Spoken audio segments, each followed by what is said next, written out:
This is the elevator at the Allen Building, University of South Florida, Tampa, Florida. Let's go to.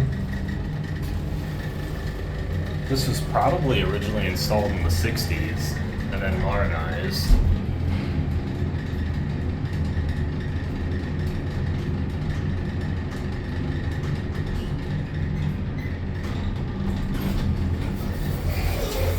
Here we are at 2.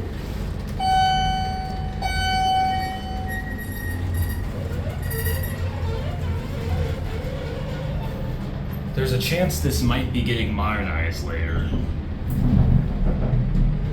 but I have no idea when or to what. Thought I saw this elevator listed in a list of modernizations to come, but it doesn't look like it's really changed any. So there it goes.